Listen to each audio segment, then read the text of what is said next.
தமிழக வெற்றிக் கழகத்துடைய தலைவர் தளபதி அவர்கள் இன்று ஒரு வரலாறு படைத்துக் கொண்டிருக்கிறார். ஒவ்வொரு துறையும் ஆய்வு செய்வது, மெட்ரோ ரயிலில் பயணம் செய்வது, ஊழல் சிறைக்கு சென்று அங்கே பார்வையிடுவது, எந்தெந்த பகுதியில்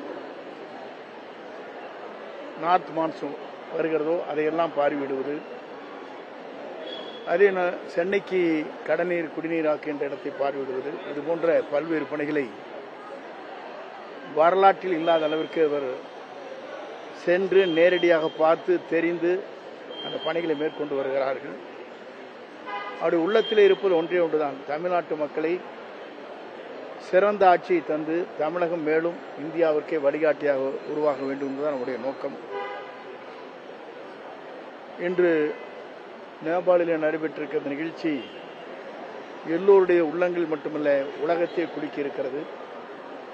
அந்த துயர சம்பவத்திலே எல்லோரும் இடம்பெற்றிருக்கிறார்கள்.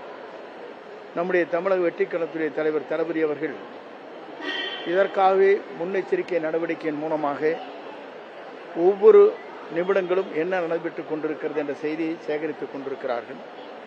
டெல்லிக்கு 4 அமைச்சரை அனுப்பி நம்முடைய தமிழர்களுடைய வருகையை அங்கே இந்திய அரசோடு இணைந்து என்ன நடவடிக்கை மேற்கொள்ளப்பட்டிருக்கிறது என்பதை அறிந்து அவருக்கு தகவல் கொடுத்துக் கொண்டிருக்கிறார்கள். ஆகவே ஒவ்வொரு நடவடிக்கையும் கூர்ந்து கவனிக்கின்ற போது இன்று ஏற்பட்டிருக்கிற இதுபோன்ற நிகழ்வுகள் இனி எதிர்காலத்தில் நடந்துவிடக்கூடாது என்ற முறையிலே தான் மக்களை பேணி காக்கின்ற வகையில் இந்த பணிகளை அவர் மேற்கொண்டிருக்கிறார் என்பதை நான் இந்த நேரத்தில் தெரிவித்துக் கொள்கிறேன்.